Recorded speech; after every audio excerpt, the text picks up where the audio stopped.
नमस्ते बच्चों। कक्षा 6 विषय विज्ञान और लेसन 8 में है शरीर में गति।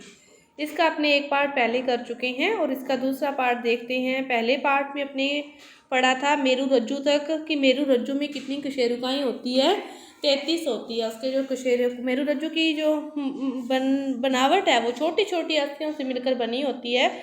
और अपने ये भी पढ़ा था कि यदि छोटी छोटी अस्थियों से मेरु रज्जु की बनावट न बनी हो तो अपने कभी भी खड़े हैं तो अपने खड़े ही रह सकते हैं, झुक नहीं सकते थे, अपने बैठ नहीं सकते थे। तो ये सारा किसके कारण संभव है? मेरु रज्जु छोटी छोटी अस्थियों से मिलकर बना है। इसी कारण अपने ये सारे कार्य कर सकते हैं, झुक सकते हैं, उठ सकते हैं, बैठ सकते हैं। तो इससे आगे का जो अपने पार्ट है वो देखो, कंधे की अस्थियों की आपको दिखा रखी है। इनमें भी देखो उभार है और दो जगह इनका मिलान है। तो यह संरचना श्रोणीय अस्थियां है, यह संरचना श्रोणीय अस्थियां है और यह बॉक्स के समान एक ऐसी संरचना बनाती है जो आपके अमाशय के नीचे पाए जाने वाले विभिन्न अंगों की रक्षा करती हैं। यह कुल्ले वाला हिस्सा है जिसके सहारे आप बैठ सकते हो। यह क्या है? श्रोणीय अस्थियां हैं। और यह आपकी क्या करती है? नीचे जो अमाशय के नीचे वाले भाग हैं, नीचे वाले अंग हैं, उनकी क्या करती है? ये रक्षा करती है, किसी भी तरह की उनको कोई भी रुकावट न आए। तो आपकी खोपड़ियाँ, इसके बाद देखो ये है मानव खोपड़ी का डायग्राम। जो आपकी खोपड़ी है ये भी अनेक अस्थियों के एक दूसरे से जुड़ने से बनी है। बहुत सारी अस्थियां हैं एक दूसरे से जुड़कर ये बनी है। तो ये हमारे शरीर के लिए अति महत्वपूर्ण अंग है। मस्तिष्क को परिबद्ध करके उसकी सुरक्षा करती है।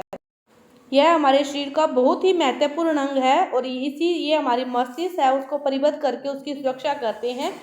तो हर कोई अंग है उसके बाह्य आवरण है, कठोर आवरण है जो उसकी क्या करता है? सुरक्षा करता है किसी भी प्रकार की बाह्य चोट से। हमने अपने कंकाल में बहुत सी अस्थियों की संधियों के बारे में अपनी चर्चा कर ली है। इसके अतिरिक्त भी कंकाल में ऐसे अंग हैं जो हड्डियां जितने कठोर नहीं होते हो, जिन्हें अपने आसानी से मोड़ा जा सकता है। ऐसे भी अंग हैं अपने मानव कंकाल में, जैसे कान, जीभ। इनमें क्या होता है? इनको आसानी से मोड़ा जा सकता है। हड्डियों जितने ये कठोर नहीं होते। तो इन्हें क्या कहते हैं? उपास्थि कहते हैं। इन्हें क्या कहते हैं? उपास्थि कहते हैं। अपने कान को आप स्पर्श करके आप उसकी कठोर अस्थि का अनुभव कर सकते हो, मोड़ा जा सके ऐसा भी आपको प्रतीत होता है कि इसमें कोई भी अस्थि नहीं है।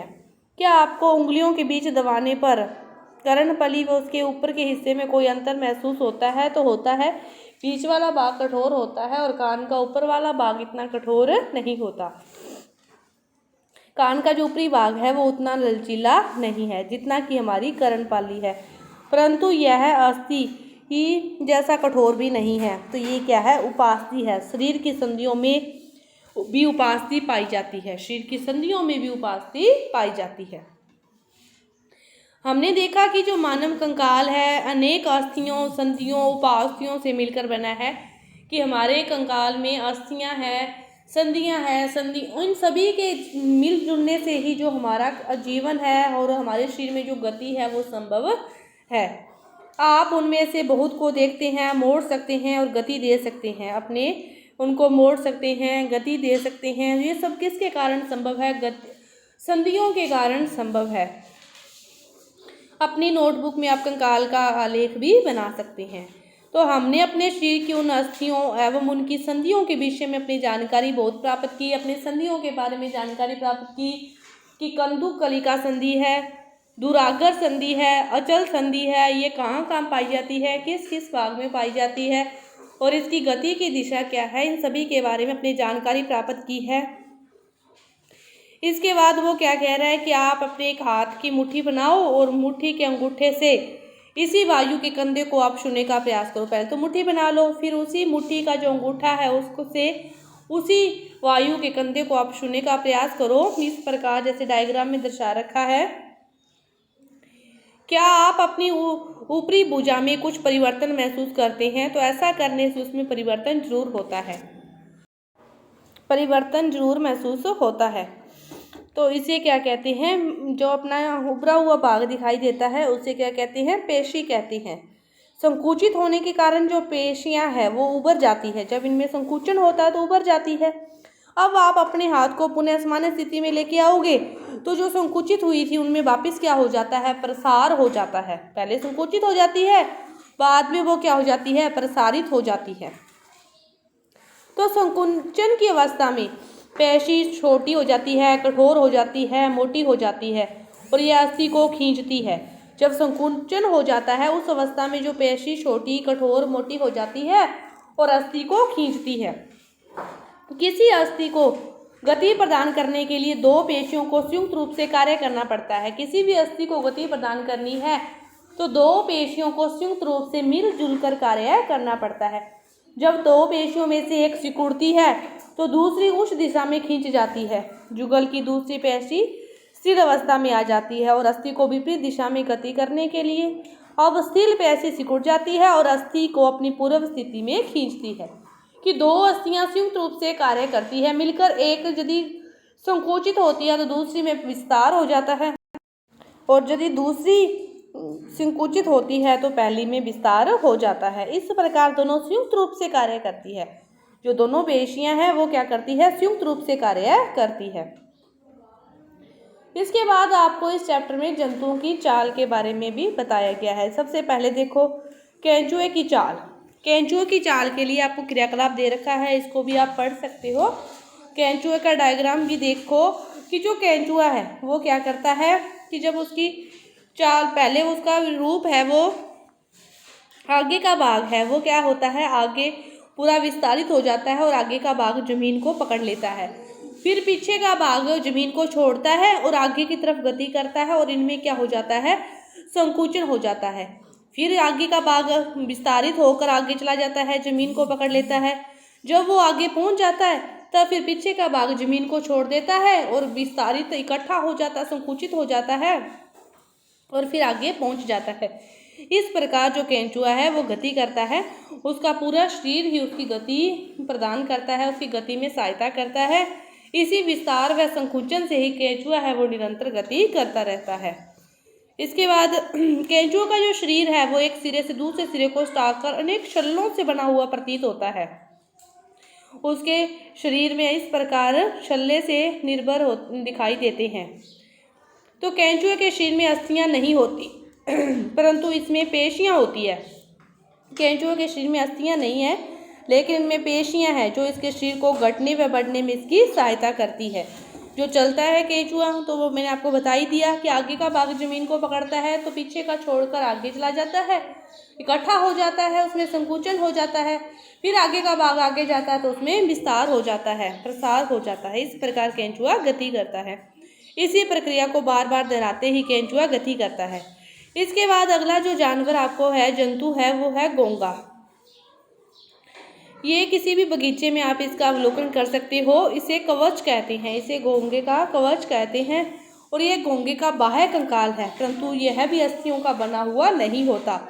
यह कवच एकल एकक है, ये एकल कोशिका का है।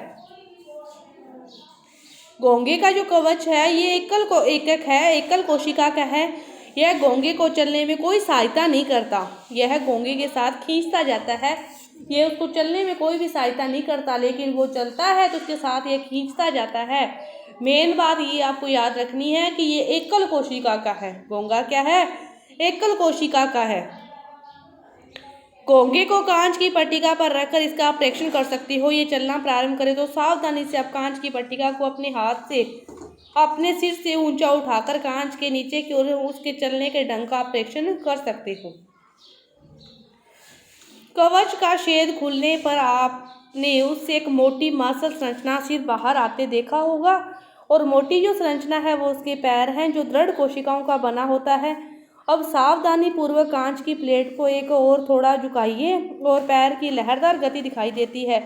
क्या घोंगे की गति केंचुए की गति से तीव्र है या धीमी है? तो इनकी जो गति है उससे तीव्र धीमी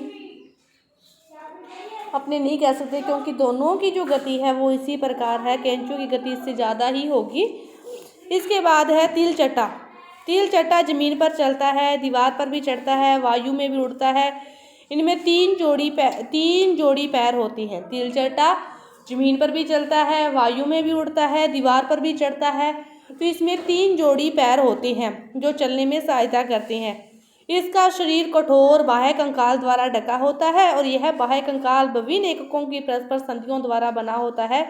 जिसके कारण गति संभव हो पाती है। ये इसका जो शरीर है वो कठोर होता है और बाह्य कंकाल द्वारा ढका रहता है। मेन बात आपको याद रखनी है कि यह जमीन पर भी चलता है, दीवार पर भी चढ़ता है और वायु में भी उड़ता है और इसमें 3 जोड़ी पैर होते हैं। वक्ष से 2 जोड़े पंख भी जुड़े होते हैं। अगले पैर इसके संकरे और पिछले पैर चौड़े और बहुत पतले होते हैं। तिलचट्टे में विशिष्ट पेशियां भी होती है। पैर की पेशियां उन्हें चलने में सहायता करती है और वक्ष की पेशियां तिलचट्टे के उड़ने के लिए उसके पैरों को गति प्रदान करती है। आपको ये भी याद रखना है कि पैर की पेशियां तो उसे चलने में सहायता करती है और वक्ष की जो पेशियां हैं वो उसके उड़ने में सहायता करती है। इसमें कितनी जोड़ी पैर होते हैं? 3 जोड़ी पैर होते हैं। इसके बाद पक्षियों के भी विभिन्न रूप आपने देखे हैं कि हवा में उड़ते हैं, भूमि पर चलते हैं। बतख और जो हंस जैसे हैं ये पानी में भी तैरती हैं। तो उन सभी का जो शरीर है उसी के अनुकूलन बना है, किसी का उड़ने के, किसी का तैरने के, तो किसी का जमीन पर चलने के। तो उनमें उसी प्रकार उनका रूपांतरण होता है। किसी में पैरों का उसी प्रकार रूपांतरण होता है कि वो पकड़कर बैठ सकें, किसी में पंखों का उसी प्रकार रूपांतरण होता है। हर किसी जीव हो, जंतु हो, मानव हो, सभी के वातावरण के अनुकूलन ही उसमें गुण पाए जाते हैं। सभी का रहन सहन भी वातावरण के अनुकूलन ही होता है। इसके बाद है मछली। तो मछली की तरह तो आपने बहुत सारे क्रियाकलाप किए होंगे कि आपने कागज़ की नाव बनाई होगी, उसको पानी में तैराया होगा, तो उसकी जो आकृति बनाई वो भी किसकी तरह बनाई? मछली की तरह बनाई कि आगे व पीछे से तो उसको पतला बनाया नाव को और बीच में से उसको मोटा बनाया। तो इसी प्रकार ही मछली की आकृति होती है। उसकी जो शरीर है वो उसको पानी में तैरने में सहायता करता है। तो मछली का शरीर पानी में तैरने में सहायता तो करता है, लेकिन जो मछली का शरीर है उसका सिर व पूंछ उसके मध्य भाग की अपेक्षा पतले और नुकीले होते हैं और शरीर की ऐसी आकृति धारा रेखीय कहलाती है। तो मछली के शरीर की आकृति क्या कहलाती है? धारा रेखीय कहलाती है। इसकी आकृति विशेष होने के कारण जल में यह इधर उधर निकल जाता है। मछली जल में सरलता से तैर सकती है, लेकिन मछली को किस दिशा में मुड़ना है यह निर्धारण कौन करता है? मछली की पूंछ करती है। मछली को आगे किस दिशा में मुड़ना है या किस दिशा में गति प्रदान करनी है यह निर्धारण उसकी पूंछ करती है। पूंछ जिस दिशा में जाती है मछली आगे उसकी विपरीत दिशा में ही मुड़ती जाती है। तो मछली के चलने का जो कार्य है, आगे दिशा निर्धारण करने का कार्य कौन करती है? पूंछ करती है। यदि पूंछ इस दिशा में होगी तो मछली आगे उसी दिशा में गति हो जाती है। तो पूंछ के जैसे पूंछ जाती है उसके विपरीत दिशा में ही मछली आगे की तरफ गति करती रहती है। इसके बाद है सर्प कैसे चलते हैं। तो सर्प का जो मेरुदंड है वो लंबा होता है और शरीर की पेशियां शीन व असंख्य होती है, एक दूसरे से जुड़ी हुई होती है, चाहे वो दूर हो। उनका जो मेरुदंड है, पसलियां हैं, त्वचा को एक दूसरे से जोड़ती है। सर्प का जो शरीर है वो अनेक बल्ले में मुड़ा होता है। इसी प्रकार सर्प का प्रत्येक बल्ले उसे आगे की ओर धकेलता रहता है। इसका शरीर अनेक बल्ले बनाता है और प्रत्येक बल्ले आगे को धक्का देता है। इस कारण सर्प बहुत तेजी से गति करता है। उसका शरीर बल्लियों से बना होता है और प्रत्येक बल्ले उसको आगे की तरफ धक्का देता है, गति प्रदान करता है। परंतु सर्प कभी भी सरल रेखा में गति नहीं करता। हमने विभिन्न जंतुओं को गति प्रदान करने वाली अस्थियां, पेशियों के विषय में जानकारी प्राप्त की है। पहली एवं भुजों के पिटारे में विभिन्न जंतुओं की गतियों से संबंधित अनेक प्रश्न हैं। इसी प्रकार आपके मस्तिष्क में अनेक प्रश्न उभर रहे होंगे। प्रसिद्ध ग्रीक दार्शनिक अरस्तु ने अपनी पुस्तक गैट ऑफ एनिमल्स में समय अपने आप में अनेक प्रश्न पूछे थे। तो विभिन्न जंतुओं के शरीर में विभिन्न भाग क्यों होते हैं और यह विशेष उन जंतुओं की विशेष गति में किस प्रकार सहायक होते हैं। तो मनुष्य में जैसे 2 पैर कह रहे हैं, गाय व भैंस में 4 पैर ही क्यों होते हैं, तो इन सभी में ये क्यों अंतर होता है। तो सभी का जीवन उसी के वातावरण के अनुरूप में उसको जीवन यापन करने में जिस प्रकार उसको सहायता मिली उसी प्रकार बना हुआ है कि गाय भैंस को 4 पैर की आवश्यकता थी तो 4 पैर बने हैं, मनुष्य को 2 पैर की आवश्यकता थी तो 2 पैर बने हैं। सांप के पहले पैर होते थे लेकिन उसको उसी प्रकार चलने की आदत होगी तो धीरे धीरे उसके पैर क्या हो गए? लुप्त हो गए। तो इस प्रकार हर किसी का जो शरीर है उसको उसी वातावरण के अनुकूल जीवन यापन करने के लिए बना हुआ है। तो ये आपका जो पार्ट है शरीर में गति पूरा हुआ। धन्यवाद।